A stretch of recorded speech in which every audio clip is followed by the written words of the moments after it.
शान्ताकारं भुजगशयनं पद्मनाभं सुरेशं विश्वाधारं गगनसदृशं मेघवर्णं शुभांगं लक्ष्मीकान्तं कमलनयनं योगवीरध्यानगम्यं वंदे विष्णुं भवभयहरं सर्वलोकैकनाथं। जय श्री कृष्ण मित्रों, आपका स्वागत है आपके अपने YouTube चैनल व्रत कथा प्रभास में। मित्रों, आज के इस वीडियो में हम श्रवण करेंगे कार्तिक महात्म्य के 26 तथा 27वें अध्याय की कथा। मित्रों, इस वीडियो में कार्तिक महात्म्य के 26 तथा 27वें अध्याय में भगवान श्री हरि के परम प्रिय द्वारपाल पुण्यशील और सुशील की परम पुण्यदायक कथा है। इस कथा को सुनने मात्र से मनुष्य के सभी पाप नष्ट हो जाते हैं और उसे भगवान श्री हरि विष्णु एवं माँ लक्ष्मी की विशेष कृपा प्राप्त होती है। मित्रों, हमने पिछले वीडियो में कार्तिक महात्म्य के 24 तथा 25वें अध्याय की कथा सुनी थी, जिसमें ब्रह्मदत्त नामक ब्राह्मण एक चंडालिन को अपने कार्तिक मास के व्रत का थोड़ा सा पुण्य, आधा पुण्य देता है, जिसके फल स्वरूप वह चंडालिन उस योनि से मुक्त हो वैकुंठ धाम को जाती है। इसके आगे की कथा को हम आज श्रवण करेंगे। तो मित्रों, अगर आपको ये वीडियो अच्छा लगे तो वीडियो को लाइक अवश्य करिए, और अभी तक आपने मेरे चैनल को सब्सक्राइब नहीं किया तो चैनल को सब्सक्राइब कर बेल आइकॉन दबाना न भूलें, ताकि कथा की संपूर्ण जानकारी सबसे पहले आप तक पहुँचे। तो चलिए, भगवान श्री हरि को प्रणाम करते हुए एवं माँ लक्ष्मी के चरणों का ध्यान करते हुए हम भगवान की परम पुण्यदायक इस कथा को सुनते हैं। तब श्री नारद जी बोले, इस प्रकार विष्णु पार्षदों के वचन सुनकर धर्मदत्त ने कहा, प्रायः सभी मनुष्य भक्तों का कष्ट दूर करने वाले श्री हरि भगवान विष्णु की यज्ञ, दान, व्रत, तीर्थ सेवन तथा तपस्याओं के द्वारा विधि पूर्वक आराधना करते हैं। उन समस्त साधनों में कौन सा ऐसा साधन है, कौन सा ऐसा उपाय है जो भगवान विष्णु को प्रसन्नता को बढ़ाने वाला है तथा उनके समीप की, उनके धाम की प्राप्ति कराने वाला है। मित्रों, अगर आपने 24 तथा 25वें अध्याय की कथा नहीं सुनी तो ऊपर डिस्क्रिप्शन बॉक्स में लिंक दिया गया है, अवश्य जाकर सुनिए।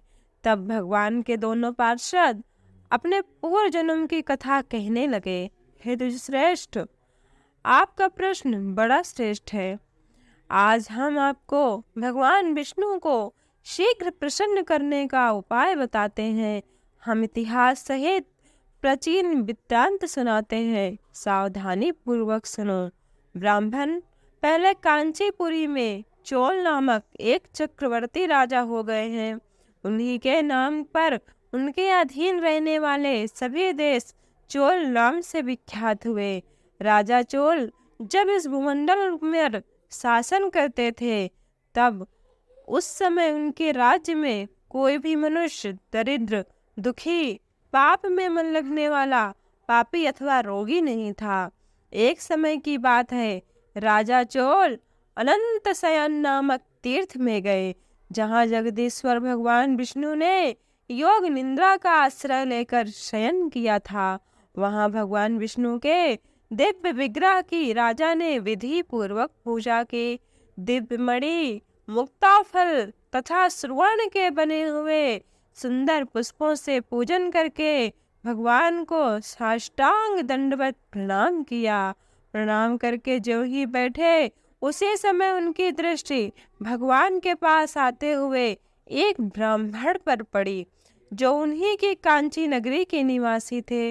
उनका नाम विष्णुदास था। उन्होंने भगवान की पूजा के लिए अपने हाथ में तुलसी दल और जल ले रखा था। निकट आने पर उन ब्राह्मण ने विष्णु सूक्त का पाठ करते हुए देवाधिदेव भगवान को स्नान कराया और तुलसी की मंजरी तथा पत्तों से उनकी विधिवत पूजा की। राजा चोल ने जो पहले रत्नों से भगवान की पूजा की थी, वह सब तुलसी पूजा से ढक गई। यह देखकर राजा कुपित होकर बोले, विष्णुदास, मैंने मणियों तथा स्वर्ण से भगवान की जो पूजा की थी वह कितनी शोभा पा रही थी। तुमने तुलसी दल चढ़ाकर उसे ढक दिया। बताओ ऐसा क्यों किया? मुझे तो ऐसा जान पड़ता है कि तुम दरिद्र और गंवार हो, भगवान विष्णु की भक्ति को बिल्कुल नहीं जानते। राजा की यह बात सुनकर द्विज श्रेष्ठ ब्राह्मण श्रेष्ठ विष्णुदास ने कहा, हे राजन, आपको भक्ति का कुछ भी पता नहीं है। केवल राजलक्ष्मी के कारण आप घमंड कर रहे हैं। बतलाइए तो, आज से पहले आपने कितने वैष्णव व्रतों का पालन किया है? तब नृपश्रेष्ठ चोल ने हंसते हुए कहा, तुम तो दरिद्र और निर्धन हो, तुम्हारी भगवान विष्णु में भक्ति ही कितनी है। तुमने भगवान विष्णु को संतुष्ट करने वाला कोई भी यज्ञ और दान आदि नहीं किया और न पहले कभी कोई देव मंदिर ही बनवाया है। इतने पर भी तुम्हें अपनी भक्ति का इतना गर्व है।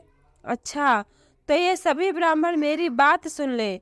भगवान विष्णु के दर्शन पहले मैं करता हूँ या यह ब्राह्मण? इस बात को आप सब लोग देखें, फिर हम दोनों में से किसकी भक्ति कैसी है यह सब लोग स्वतः ही जान लेंगे। ऐसा कहकर राजा अपने राजभवन को चले गए। वहां उन्होंने महर्षि मुद्गल को आचार्य बनाकर वैष्णव यज्ञ प्रारंभ किया।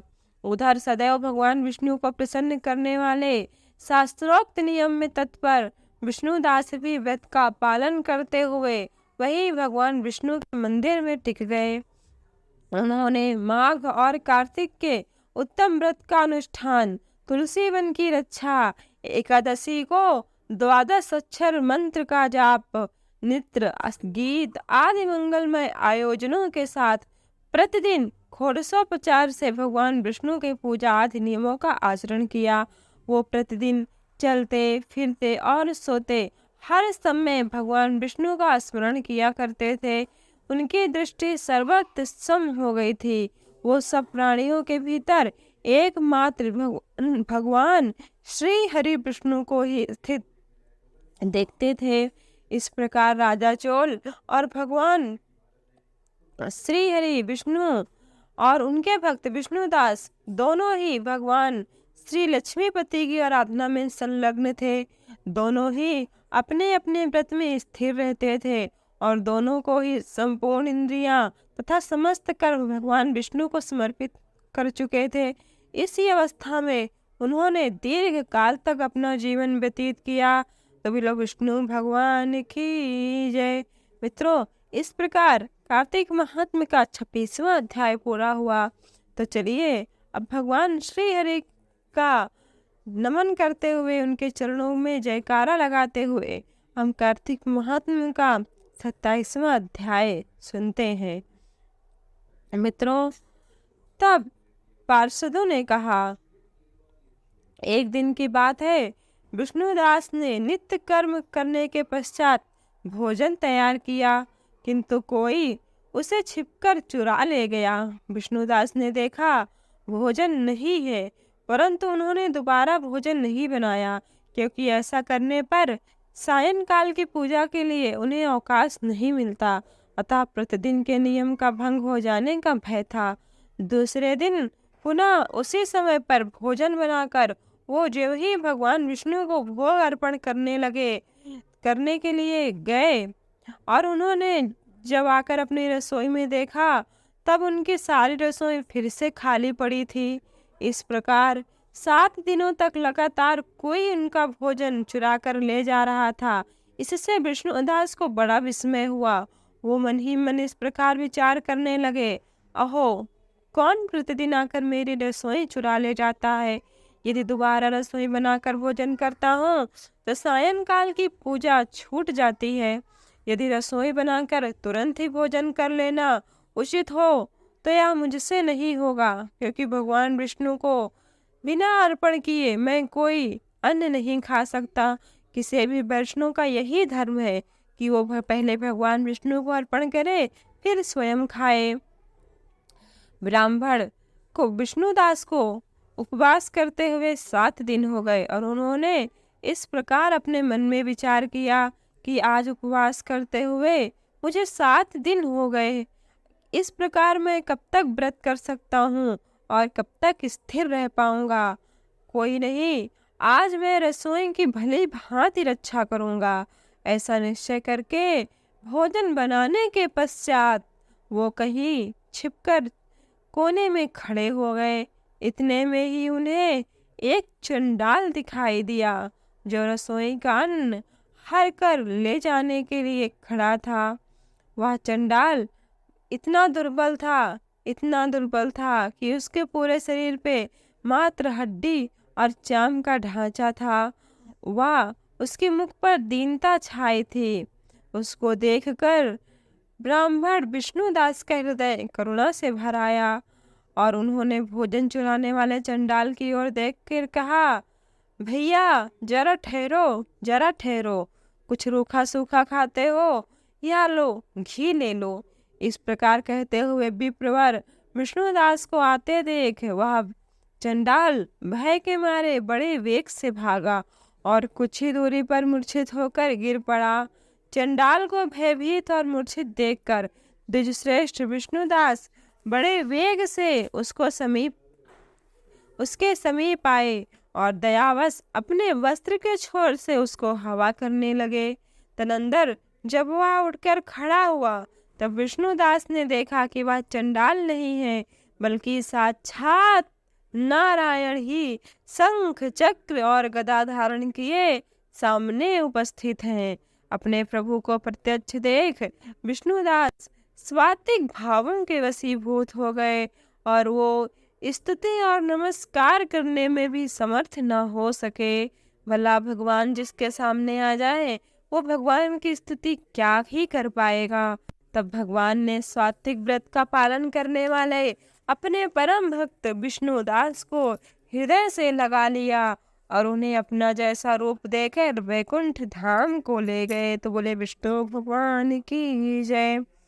पर यह बात जब यज्ञ करते हुए राजा चोल को पता चली, जब राजा चोल ने देखा कि विष्णुदास एक श्रेष्ठ विमान पर बैठकर भगवान विष्णु के समीप जा रहे हैं, विष्णुदास को वैकुंठ में जाते देख राजा ने शीघ्र ही अपने गुरु महर्षि मुद्गल को बुलाया और इस प्रकार कहना आरंभ किया, जिसके साथ स्पर्धा करके, जिसके साथ कंपटीशन करके मैंने इस यज्ञ दान आदि कर्म का अनुष्ठान किया है, वही ब्राह्मण आज भगवान विष्णु का रूप धारण करके मुझसे पहले ही वैकुंठ धाम को जा रहा है।